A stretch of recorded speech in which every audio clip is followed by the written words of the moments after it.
Hello, Link341. In today's lesson, we will be talking about voice onset time, voice quality plus stop acoustics. So there's a lot to unpack there. We could go on about these for half a term if we wanted to. These are more complex than we are used to. So these topics, right? So please let me know if you need any resources, any further questions, and anything that I can provide to you to understand what's going on here. All right, so without further ado, I'll start talking about voice onset time first, and that's our lesson for today. So recall that voiced fricatives are more difficult to produce than voiceless fricatives. Let's do this. Let's see. Right. Likewise, voice stops are more difficult to produce than voiceless stops. And the reason for that is aerodynamics, and we talked about that. Why? Well, voicing requires a pressure drop across the glottis. Pressure below has to be higher than pressure above in order for the voicing to occur, in order for the air to go through your vocal folds and to enter your vocal tract. Airflow into the mouth behind the stop closure inherently increases the air pressure above the glottis, right? So that increases the air pressure above the glottis when that happens, right? And the timing here is important. So stop voicing is inherently unsustainable. We cannot keep on going, right? The voiceless distinction in stops often takes a different form. For example, unaspirated and aspirated. So because you cannot keep on going, something happens there. Any aspirated stop has the following timing. So you get unaspirated, a fully voiced stop, and aspirated stop. Or actually, unaspirated can also be a voiceless, so we'll talk about that. But in an aspirated stop, stop closure is made first, wherever, for example, T. Then airflow builds up pressure behind closure, right? So behind that closure, and closure is released with a burst. T, right? And as we said, stops are very short. You cannot sustain them for a very long time. All right, air flows unimpeded through the glottis. So this is specifically what we're talking about. The timing when you're, for example, you're producing T. I'll start drawing here a little bit. So you want to produce T sound, right? Let's say this is your tongue. Okay, it's a little bit curly, but it doesn't really matter. And your alveolar ridge.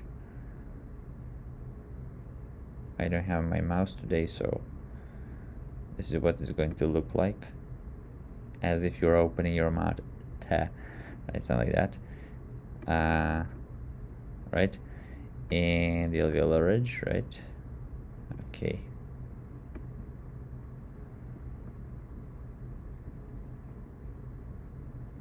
All right, not too bad. Oops, I should have done this. It doesn't really matter. This is tongue. What happens here is that your tip of the tongue touches the alveolar ridge, right? And the pressure builds up, right? So the pressure builds up here. When you release it into the air, into the atmospheric air, it creates a burst, right? So there is a burst. Air flows through the glottis unimpeded. So between this T and, for example, A, which is voiced, right? There is air that flows a little bit, right, into the air unimpeded. And this air is usually noise, T, right? That's why we are indicating it with a fricative here, right? This little H over there. So that part we call aspiration. And vocal folds close and voicing begins afterwards for this vowel here, right? for example, in tap, right? So this is what happens when you are aspirating, and you can try a match experiment. I won't do it again, but you can do it for sure. Tap. Let's see whether that worked. Yeah, so here is the release burst over here, right? And the air that flowed into the, I'm exaggerating here a little bit, and then the voicing starts. And the real vowel stops from here. For me, there's a little bit of pre-voicing for this vowel because I was exaggerating, but it is the way it works. All right. Aspiration is present in many languages. This is Quechua. We already played this one. Kuyui. Kuyui. Kalyu. Kalyu. And here you can hear it very clearly. Kuyui. Kuyui. Kuyui. Kalyu. Kalyu. Kalyu. Acoustically, this distinction translates to longer duration of aspiration. So this portion here, let me show you. This portion here would be longer, right? For me, it's 61 milliseconds. And shorter duration of aspiration, voiceless and aspirated. So there would be real voiceless and aspirated stops that would perhaps, if I delete this chunk, maybe look something like that, right? Tap, tap, tap, tap, tap, right? If I add tap, tap, right? Tap, tap. So that's how they would look in Quechua, for example. So this stop would not have this aspirated one, but it would be a regular, right? For example, tap, right? Without it. For example, my language does not have aspiration, so we usually produce it like that. So in Quechua, this is the aspirated stop, which is quite long. It's 135 milliseconds. It's very long for aspiration. And this is the release burst. We were talking about it. So when you release the plosive, the stop, what happens between that part and the voicing and the start of the voicing of the vocal folds, which is here, is what we call aspiration, right?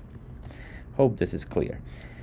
And Quechua, this is an unaspirated. Even there is a little bit of aspiration, which is 35 milliseconds, because Quechua tends probably to, or the speaker maybe, for who was recording these audios, tended to maybe lengthen it, to emphasize it more than they would ordinarily. So there is a little bit of aspiration, but imagine that in let's say real life situation, you would only have a release burst, which is this part here, right?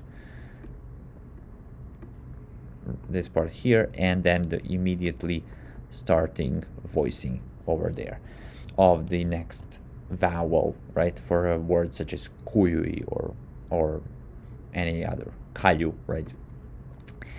Dutch, on the other hand, contrasts between truly voiced and unvoiced stops in syllable onset position. So this is voicing portion of the vowel, and this is the release burst, right? Here vowel here vowel voicing begins 7 milliseconds, so very, very short after the release burst, right? For example, for a word such as put, which you had to transcribe and produce, I think, or no, produce, right?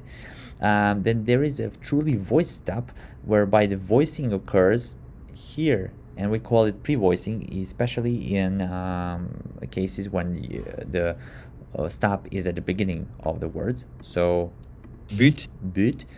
So pre-voicing occurs here. There are here vocal voicing bars or glottal pulses, and then the release burst, and then immediately after that the vowel. So voicing begins 85 milliseconds before the release burst, right? And that can happen. Right. So this is quite ordinary. I wanted to show you maybe a screenshot here of the, oops, no, not that one. Sorry about that. Maybe I have it open. No. Okay.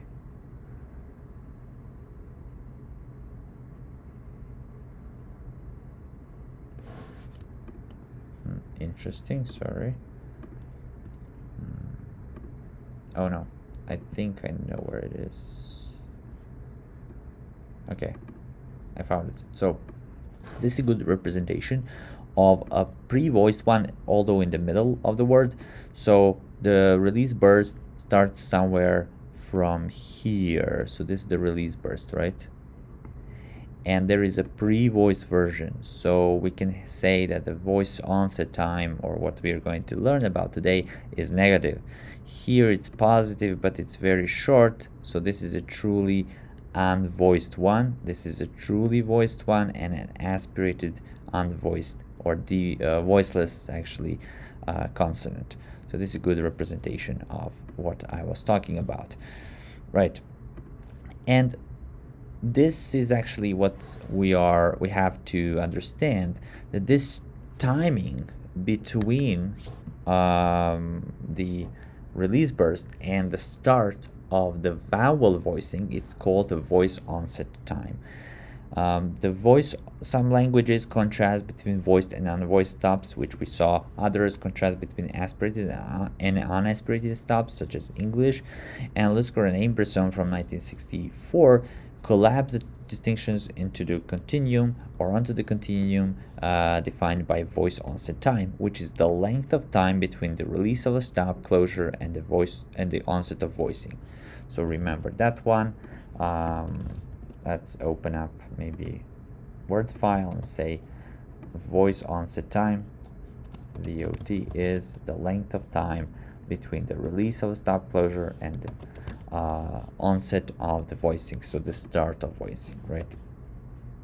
Okay. And for aspirated stops, voicing begins after the release. So 50 to 150 milliseconds approximately, right? Although sometimes it's even shorter. Yes, so for unaspirated stops, voicing begins at the release. So immediately after the release, between 0 and 20 milliseconds. For voice stops, voicing begins before the release. So we have a negative voicing, and I know it's counterintuitive, but it is negative. And when we are producing, for example, implosives, I told you please try to have this negative voicing, try to pre-voice it because it will be easier to produce those. Thai has these contrasts, for example, between voiceless unaspirated and aspirated. So this is a bilabial. Ba, Ba, ba, pa, pa, pa, da, da, ta, ta, ta. ta. So I can hear clearly the distinction between these two because I have it in my language. And I can hear, of course, the aspiration over there because I'm trained to do so. But maybe my fellow citizens of Serbia and speakers of Serbian would not would not be able to contrast ta and ta, right? Ta. It would be the same for them. But for English speakers, for example, these two might even seem very similar or even the same if you don't listen very carefully.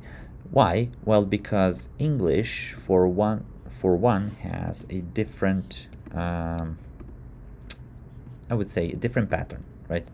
Let's call it a pattern. So you would have, for example, a line in time whereby you will have the release burst somewhere here, right? And then you would have, for example, a p or t in some other languages. So this would be t sound, right? And there is a very little VOT here between the t and the voicing. So sorry, this would be the voicing actually, not the release burst, but voicing. And this would be the release burst, right? This part here, release burst, for a truly unaspirated stop. However, so this would be a truly unaspirated stop, and for an aspirated stop, maybe somewhere here, right? And then you have in the middle noise, which is aspiration, right? So, and maybe for a voice stop, you would have a pre-voicing, right? That is really long, right? And then maybe the release burst somewhere there, right? So it wouldn't be here, but somewhere there, right? And in this case, you would have a truly voiced stop. English does not have a truly voiced stop, so sometimes the distinction between the and t in voiced stops and unvoiced stops in other languages is smeared, right? And this is what it looks like. For example, for ba, ba, ba, there is no any kind of voicing here. Like there is voicing here, of course, for ba, pre-voicing, but no voicing here for pa. But also there is no aspiration. And English, for example, has aspiration. And English rather has maybe this pattern, pa and pa. And sometimes it does have ba, for example. However, this ba and pa, the distinction between them is quite difficult to hear sometimes. So you have to rely on the context. All right. So in onset position, p is voiceless aspirated, b is voiceless unaspirated actually. So in onset position, b, and I know it sounds weird, is voiceless unaspirated, so it's more like this one, right? And p is voiceless aspirated, so it's more like an aspirated one. And this aspiration is what might make a phonetic difference, but pay attention, phonetic difference. Phonologically, you can still hear b and p, right? In my language, for example, as I said, we have this pre-voicing and we have this kind of contrast, right? What we see here. Okay, in medial position between voice segments, p is voiceless unaspirated and b is truly voiced. And we saw the image. Where is my image? Image is here. So in medial positions, we saw the image here. It's truly voiced, right? Here it is. That these would be voicing bars or glottal pulses, and p can be, of course, aspirated, and p can be also unaspirated, right? So all three are possible. After S, in the same syllable, only voiceless unaspirated stops occur. So after S, for example, aspa or vespa, let's try to produce that one, even though I'm not a native speaker. Vespa.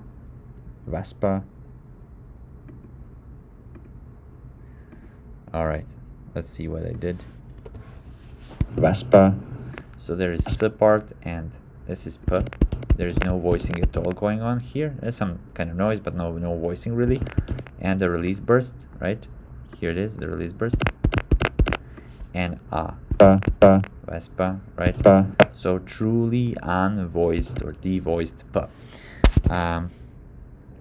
if I produce something like, let's say, pa, pa, pa, pa, pa. Okay, some of these will be good. Let's see which one. Pa. Not really good. Pa. Okay, not bad. It's too much aspiration. Pa, pa. Okay, I'll use that one. So I'll grab that one, right? And I'll put it here instead of my initial. Okay, I'll delete this one. Raspa, raspa, raspa. Yeah, raspa. It does sound artificial, of course, because it is. Raspa. But we never say raspa, raspa, right? Very, very rarely. So you should give it a shot. All right. So these are English stop contrasts, and I won't show you beak, and speak, but I will ask you to record those and see whether these differences apply, right? And also record rapid and see whether these differences apply. Let's say I might record rapid because even though I'm not a native speaker, I can still do it. Rapid. Okay, let's see what happens here. Okay, delete this one. Right, so for rapid, we have a b portion that is really truly voiced, b, rapid, and we have a p portion which is truly unvoiced, rapid, right? No voicing and no aspiration here. So here you go, you can give it a shot. In syllable final position, vowels preceding p are short, vowels preceding b are longer. So that's something that you should pay attention to as well. P closure tends to be longer than b closure, and the moral of the story is that phonological voiced versus voiceless contrast in English is abstract. It has different phonetic manifestations in different contexts. So because of that, Lisker and Abramson suggested that we should name them Fortis and Linis, and Fortis would be, I guess, P, because it demands more effort, and Linis would be maybe B, rather than voiced and voiceless, because in that case,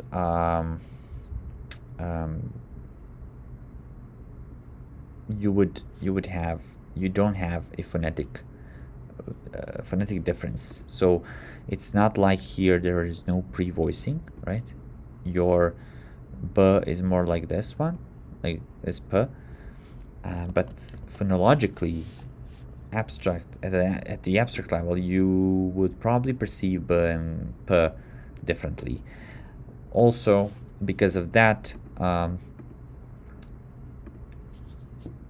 because of the vowels, actually, vowels give you cues and clues to which it is, right?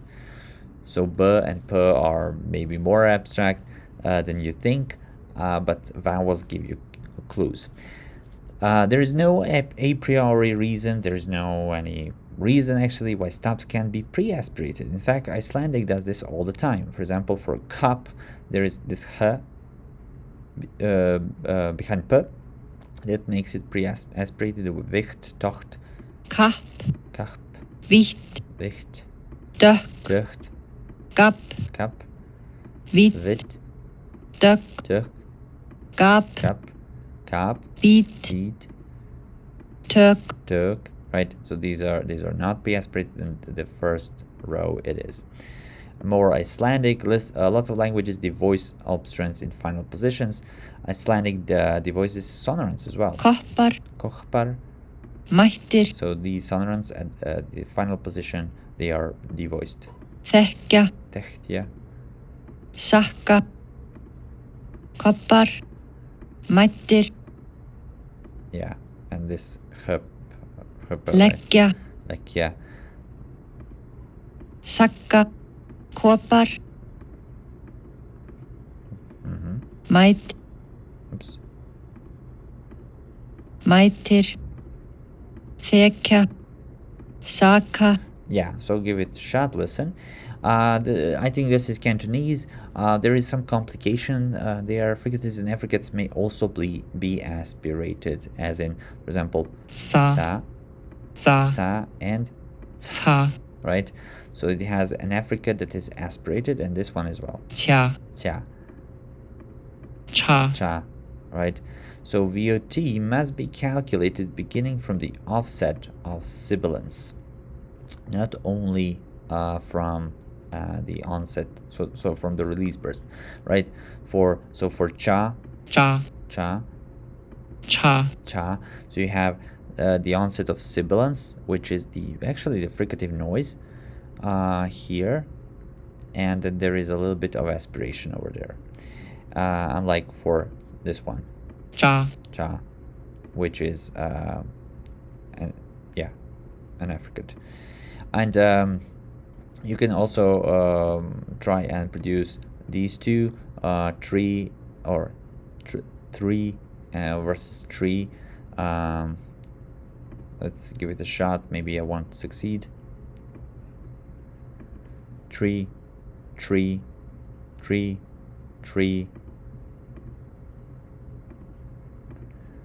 Let's hear that. So this would be which is aspirated. Tree, tree. It does have a little bit because of this retroflex. It sounds like sh. It sounds like sh. Sh. Right. This would be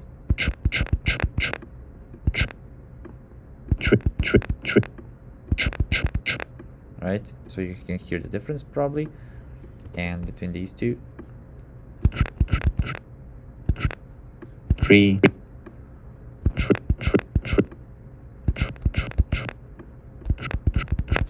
Yeah, so this one would be aspirated to, right? Rather than an affricate. Voicing in affricates is a little bit different. Phonetic difference between voiced and voiceless affricates is mostly found in duration, in English at least. For example, affrication adds for these cheap, cheap, is so affrication is quite long cheap, cheap, for voiceless, but for voiced it's not really long, and there are even no voicing bars, so it's not truly voiced, this one. However, it has some frequencies or energy in the lower frequencies, which indicates that there could be voicing, right? cheap, Or at the anticipation of voicing. When we switch the durations, cheap, this happens. cheap, cheap, cheap, cheap, So you basically hear voiced as voiceless and the other way around, right? Another problem with the VOT analysis is that it cannot straightforwardly account for the four-way voicing distinctions found in languages like Hindi. These languages distinguish between voiced aspirated and voiceless aspirated stops and affricates. So we have bal, which is fully voiced, bal, pal, fully unvoiced. We have unvoiced aspirated, pal, pal, bal, bal, and voiced aspirated as well. So how would we account for these differences? Well, we have pal pal, and we have bal, bal, whereby we have pre-voicing and there is aspirated portion which is voiced, right? So where is the voice onset time in those? That's one of the questions. So we have voiced plus breathy aspirated, bal, bal, and we have voiced plus aspirated. That can happen as well. tone, So fully voiced here, and then the release and aspirated as if, aspirated with without being voiced throughout, tone, right? in Bengali. So this is a very curious phenomenon. In Jurnoasi, there is a voice. There are voice bilabials, voiceless and aspirated, aspirated, pepe, and voiced voiceless, pe, pe, right? So some kind of interesting contrast there. So you have two stops, which is quite an interesting phenomenon there, right? Oops. Okay. Syllable final position. Syllable final position. You have voiced, ab, kap, voiceless unaspirated, and Kap. voiceless aspirated here. Examples are from Armenian, bag, bag, bag, back, tak, tak, tak. tak, In this case, voicing does not necessarily resume after aspiration, so there is no voicing after aspiration in this case. So this is what it looks like. The release burst is around here for tak, tak, right? And for here, tak, and its release burst is here, but there is aspiration for tak, right? When recording speech digitally, the airflow of aspiration can cause pops to appear in the recording. So this would be a result of clipping the waveform. I thought putty tat. Yes, so you can hear that noise, I thought putty tat. Putty tat. right? And to avoid this, you can use pop filters. Pop filters absorb this quite high air pressure at one point, and they preclude this clipping from occurring. Otherwise, make sure the microphone is not directly in front of the speaker's lips, especially this microphone, which is a condenser mic. All right. Now there are different voice qualities. We talked about some kind of I guess breathy voiced. bhal, Breathy voice can be contrastive in certain languages. This is a model voice or the normal vocal fold vibrations. Right? So vocal folds are lightly adducted. Flow of air is causing periodic opening and closing of the folds, which we call trilling. This is breathy. Right? Breathy. Vocal folds slightly apart. Flow of air makes folds wave in the wind, right? So Oh, I wouldn't mind to wear glasses. Happy birthday I think to you. I'm not sure. This might be Marilyn Monroe. I'm not sure who sang this. Happy birthday to you. Right? And a creaky voice. Where vocal folds are tensely adducted, so low airflow causes irregular low frequency voicing. This is actually like an apartment building. It's weird. We're like on the third floor. So this is actually like an apartment building. I sometimes tend to talk like this as well, when we're, especially at the end of sentences or thoughts.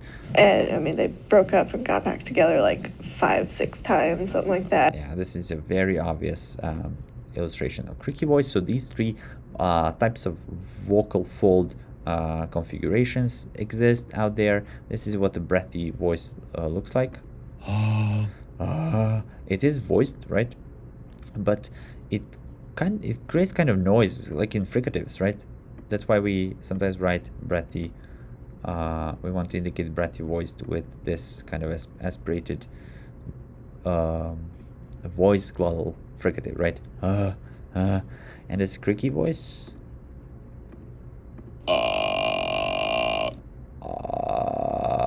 Right? And model to creaky. Right? That's what it looks like. Actually, maybe try to record that.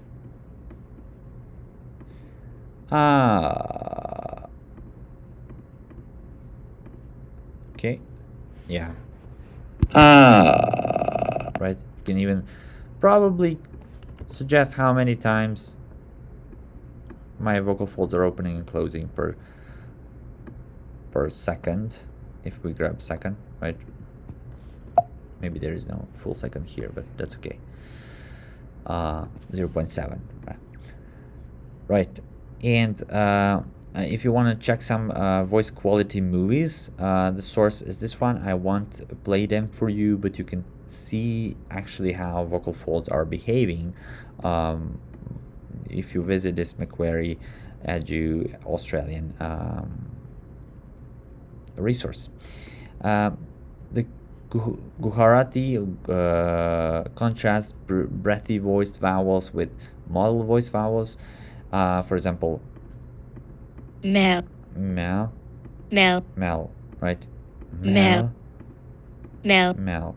Jalapa Mazatec has a three-way contrast between modal, breathy, and creaky voiced vowels. So these modes of phonation can absolutely be contrastive. Te. Te. De. De. This creaky voice, and breathy. De. Nah. So De. de. De. Right? All right. So that would be it about for when it comes to VOT and voice quality types. I want to move on. It is 28th or 29th of March actually, but I'll delete it. I want to move on to stop acoustics. So there are different stages of stop production: closing, closure, release, and opening. So the process of closing, then the closure, so the process of closing, then the full closure, release, and opening. So release and opening, right? These are 4 different stages. And acoustic cues for place of articulation are formant transition out of vowel, closure voicing or nothing, release burst, and formant transition into vowel. So all of these are good acoustic cues. And for some reason, first couple of slides are not working for me, or at least 3 of these slides, and I'll just read them through and play them in Keynote, right? Keynote mode, which I will probably find somewhere here. Yeah, it's here. So we have release burst. The release burst is the acoustic characteristic of a stop. Release bursts tend to resemble those of fricative made at the same place of articulation. So for example, labial release bursts have a very diffuse spectrum, just like bilabial and labiodental fricatives. This is, for example, p, Pot. right? So the release burst will have a kind of spectrographic or spectral properties of that resemble those of fricatives. So energy which is diffuse all the way, right? But it is a short, very short release burst. The rest is, I guess, just aspiration. The release burst of T, for example, alveolar release bursts tend to lack acoustic energy at the bottom of the spectrum. So there is not a lot of acoustic energy at the bottom of the spectrum, but more acoustic energy at higher frequencies, right here, in comparison to P, whereby P has very diffuse spectrum all the way through. T also, but it has to some extent higher frequency components are made more intense. Pot. Right, so this will be the release burst, and the energy would be here, right? And for P, the release burst would be, yeah, but I guess this is the start of the vowel, and this is the end of the so the start of the word and the end of the word. Pot. Right? That's why they differ a little bit. And we have a release burst for K. Pock. Velar release bursts are relatively intense, so we can see here that there is a lot of intensity. And there can often be multiple K release bursts, so we can have multiple of these lines for K because of your tongue, which is robust and quite big, or the back part of the tongue bigger, so you might make 2 release bursts with those. right? Pock. And they also often have a strong concentration of energy in the 1500 and 2000, or between that frequency spectrum or frequency area. So the range is at around f2 and f3, and we'll see what this means when they are coming together. You can see that the f3 and f2 are coming together here for K. During the stop closure phase, only low frequency information escapes from the vocal tract for voice stops. For example, this is a voicing bar in spectrogram. An analogy is loud music from the next apartment, whatever that means, but this is the American bug, right? So during the stop closure, only low frequency information escapes from the vocal tract for voice stops. So only this low frequency information will probably escape. And these are voicing bars, or glottal pulses actually, and glottal pulses are indicating whether this is a voiced or not voiced. Bug. Right. So you can hear pre-voicing here a little bit, right? So the acoustic information provides hardly any cues to the place of articulation. Unlike here, we might have some cues, so we know it's voiceless, and it has a very diffuse spectrum all over the place. P, T is also voiceless, and it has diffuse spectrum but higher intensity in higher frequencies. And for K, there is intensity between 15 and 20 hertz. So we can tell something based on this acoustic representation, but for voiced ones we can't tell a lot. This is how you can distinguish between Armenian bug and buck. Bug. This is pre-voicing, it's voiced all over the place right here, and K is not. Bug. Right? And K has more energy, or intensity is higher there in the release burst. The resonant frequencies of the, now I'll go back to our slides. So the resonant frequencies of the vocal tract change as stop gestures enter and exit the closure phase. So formant frequencies usually decrease in making the transition from bilabial stop to a vowel, or vice versa. So I talked to you about vowels, and vowel formant transitions or formant frequencies are dynamic, right? And you could see sometimes that they are lowering, they are increasing, they are decreasing, and that's because of the consonants. For example, bilabial consonants will usually decrease these formant frequencies. So we can see here, Bingo. this is bingo, and it should be E, whereby the F2 should be high, right? But it's lowered at the beginning until it reaches its momentum, right? For alveolars, for example, for other places of articulation, the type of formant transition that appears is more complex. From front vowels into alveolars, F2 tends to slope downward. So from back vowels into alveolars, F2 tends to slope upwards. So for example, for heed, it slopes downwards. Hid, right? And you can see here, even in the beginning, if we had it, for example, dich or dich, it would be the same. And this is had, right? had, still sloping downwards, right? Here a little bit upwards, but because the quality of the vowel changed, so nothing else. It's more centralized, became more centralized. It's not really all the way through it. Hard. So from back vowels into alveolars, F2 tends to slope upwards. And now check the back vowels, right? So we're now checking the back vowels, whereby the slope goes upwards. Hard.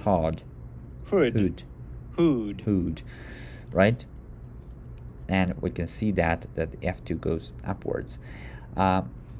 Whether in a front vowel or back vowel context, the formant transitions for alveolar tend to point to the same frequency value, around 16 and 1700 hertz.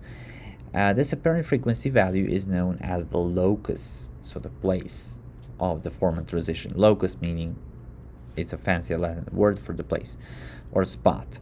According to one theory of perception, the locus frequency can be used by listeners to reliably identify place of articulation. For example, for these three: dog, dog, gob, dog, bot, bot, hot, right?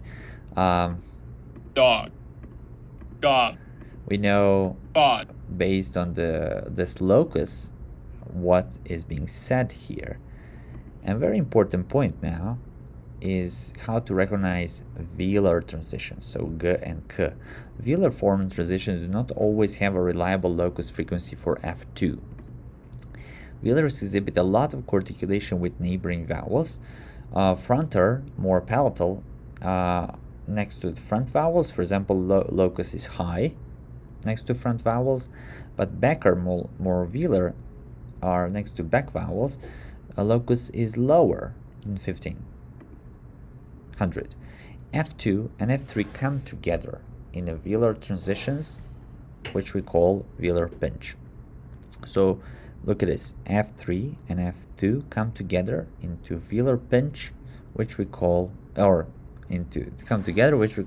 pinch, and this is a best clue to notice velar stops, such as bug, right? And for example, for these ones, bab, bab, right? We can see that this is a neutral vowel as well as a frontal vowel, so F2 decreases. a dad, F2 as well decreases a little bit for this one, and for this one actually F2 increases. Why? Well, because of the velar pinch, right? It has to meet F3. a gag, Right? You get transition cues for fricatives at different places of articulation too. For example, this is for whereby the velar transition is at around 15 to 2000, right? These frequencies are very high for shy, and so we saw that in our previous lesson. And the velar transitions here are also a little bit high, so you need to count that or consider that when you're looking at these transitions. For the transition, phi and thigh, we have f is lower, it has lower transitions, th has higher transitions, right? So for F2 especially, F1 is pretty much the same. So American th, okay, tongue tip between the teeth, and British th, tongue tip behind upper teeth. That has a little bit of transition cue, right? And that's the F2. So labiodental and interdental fricatives are the most confusable consonants in English. So it's really difficult to tell apart. In some dialects of English, th may be replaced by f, such as with, or mouth. And this is Stephen Fry. The truth is rarely pure and never simple. Yeah. Stephen Fry's, I guess, comment on this. The truth is rarely pure and never simple. The truth is rarely... The truth instead of truth.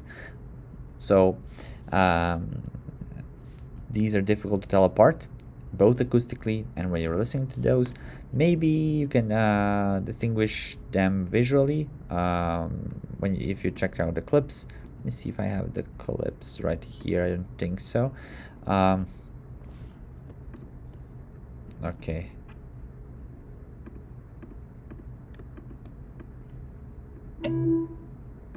See? Okay.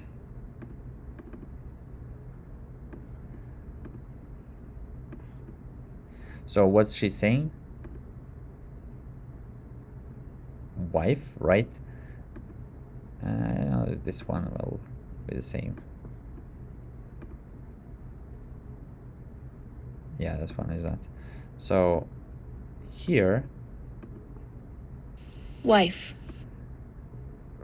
you can clearly see f, labiodental, right?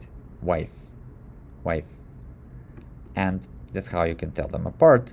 Babies, when they are acquiring language, they use this cue as well. So this was a very brief and short and fast introduction into stop acoustics, as well as some fricative acoustics as well, and voice onset time and voice quality. If you have any questions, feel free to ask me. I'll be glad to explain this into detail. And eventually we would like to read these spectrograms. So our purpose of doing this is to try to read this, the spectrograms from certain recordings, right? Without hearing the recordings first. And to do that, we have to look for these clues, transition clues, and there's a lot that's being said in your book as well, course book, Ladefoged's, and Henning and Reed's book as well. So thank you very much, and yeah, hear from you soon.